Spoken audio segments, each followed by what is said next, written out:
Vandeham Sri Guru. The following is a class on the Srimad Bhagavatam, first canto, second chapter, text number 6, given by His Divine Grace, A.C. Bhaktivedanta Swami Prabhupada, recorded on the 23rd of February, 1972, in Calcutta, India. Sri Rupam Chakrajatam. In this material world, we come here to enjoy. Not enjoy, but to satisfy our senses.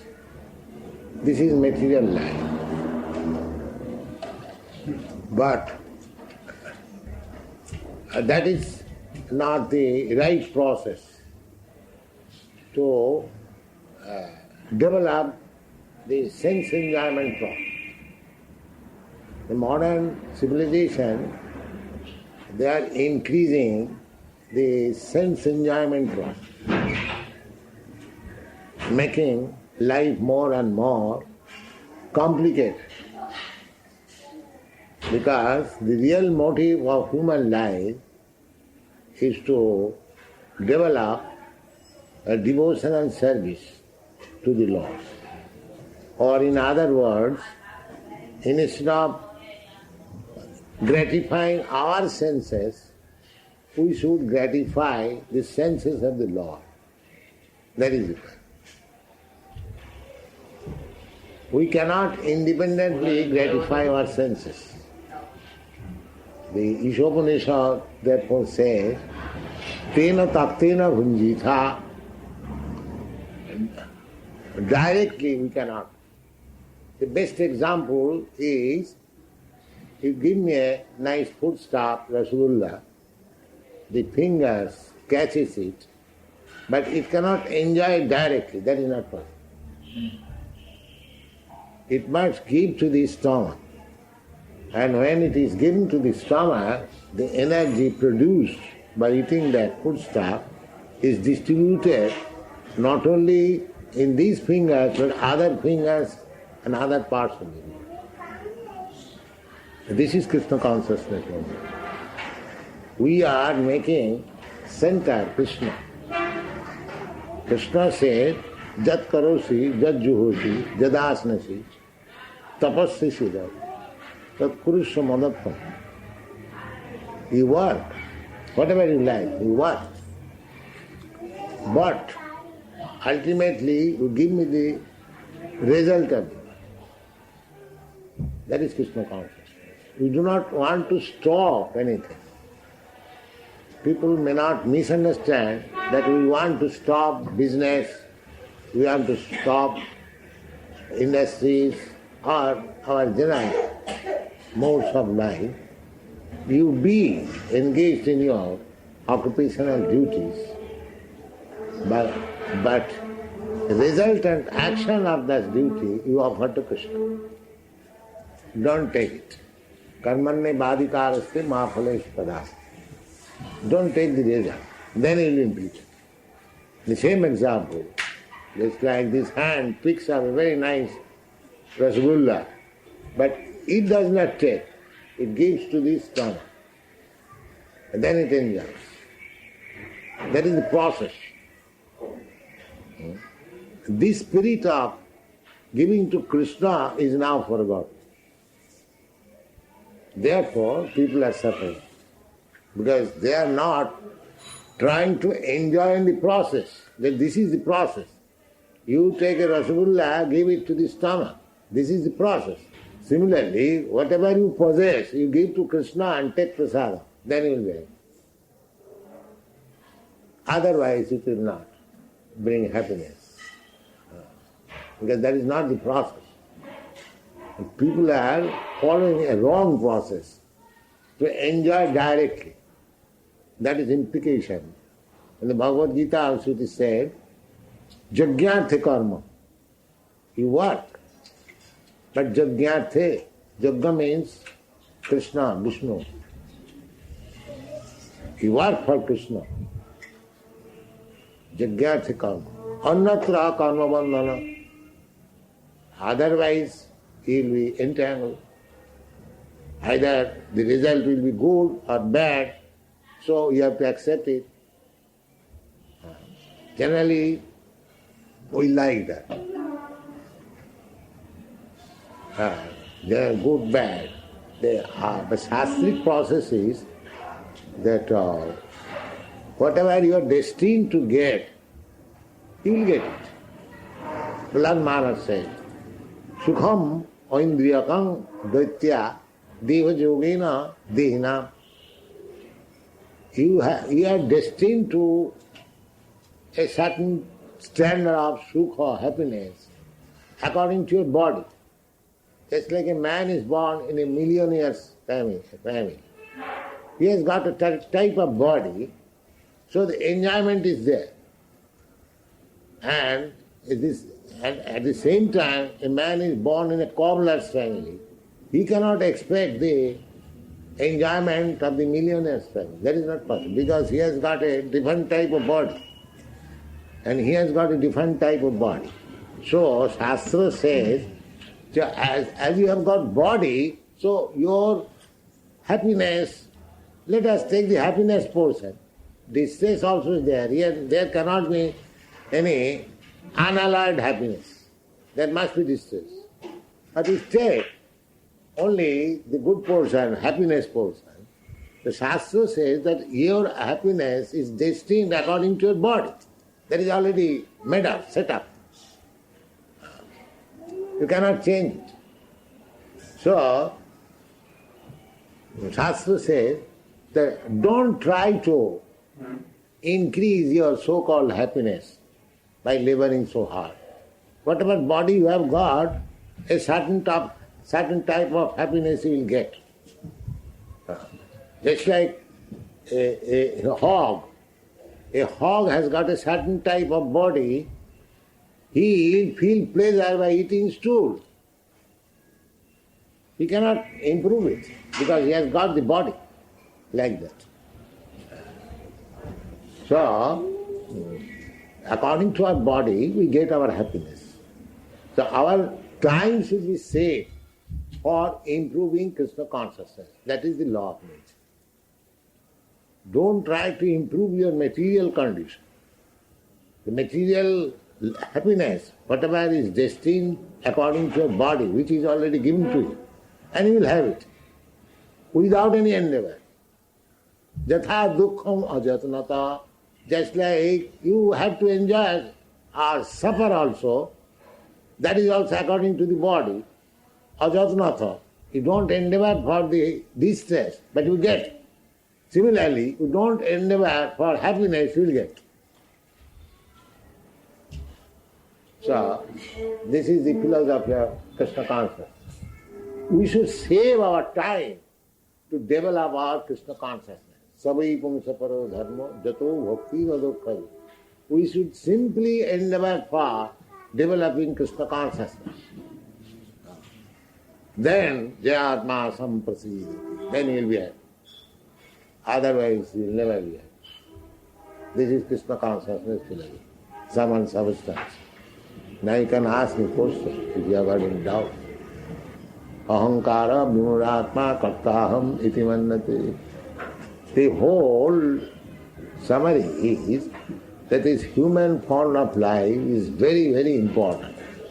And it is meant for developing Krishna consciousness.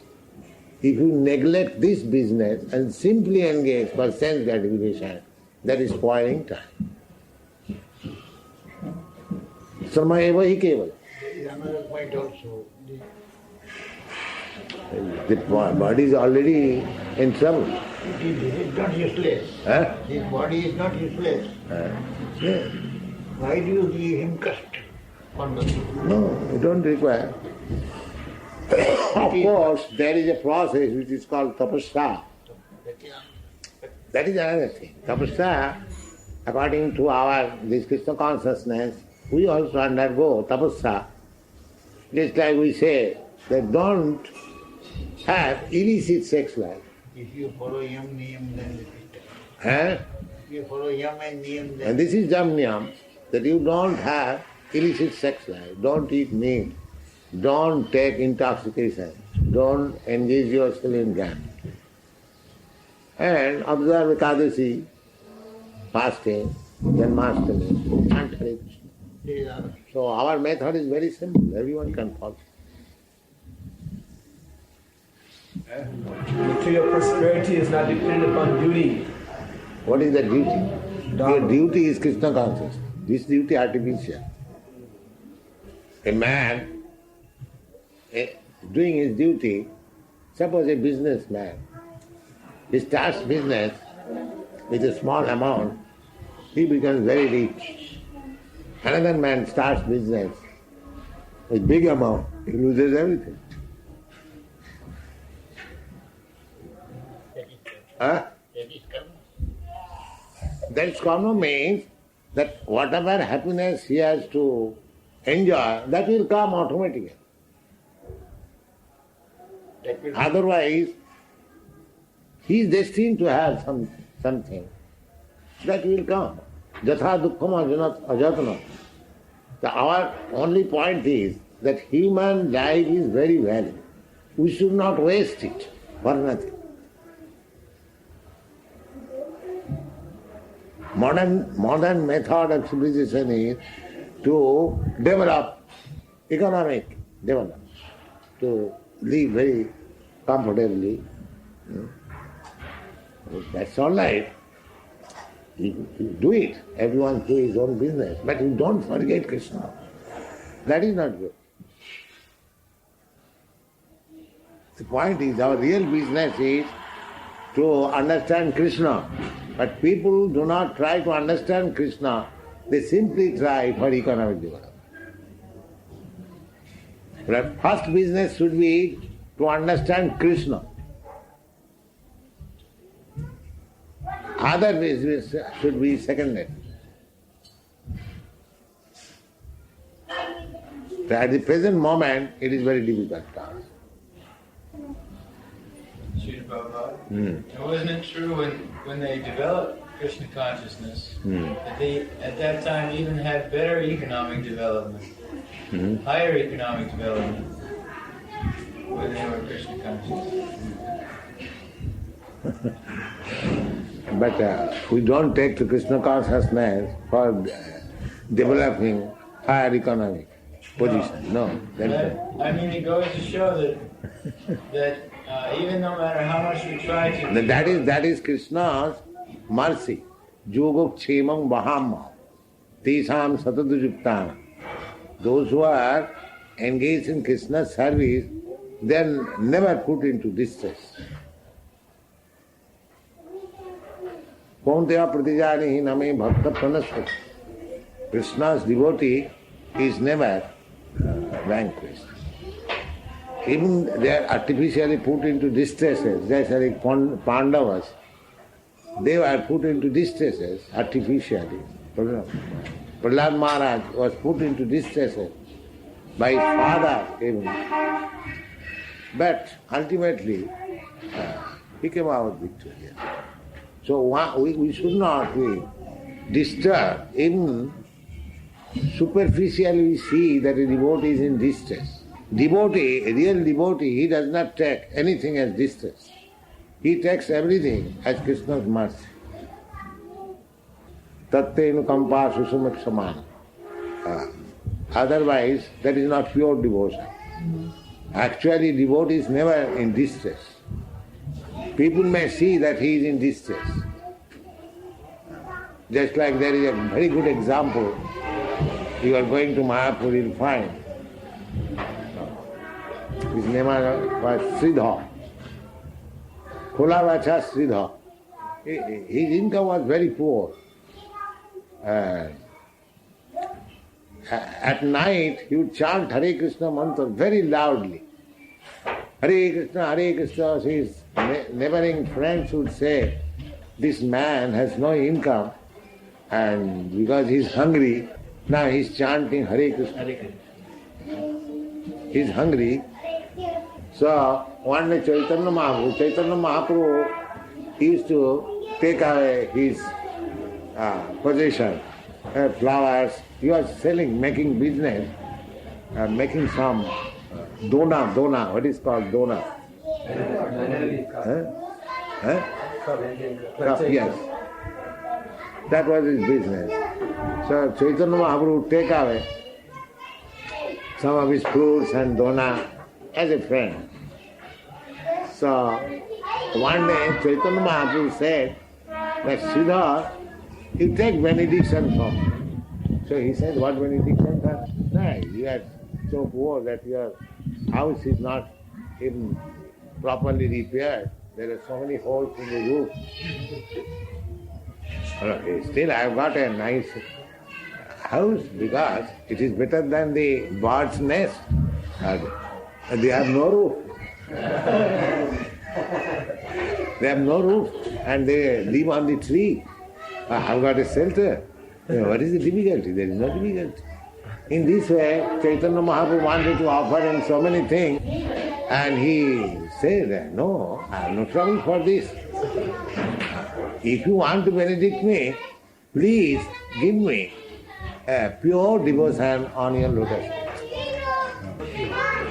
But, so, that is pure devotion. That we should hanker after. How to fix up our mind always in the service of the Lord. That we are trying to teach. That's all.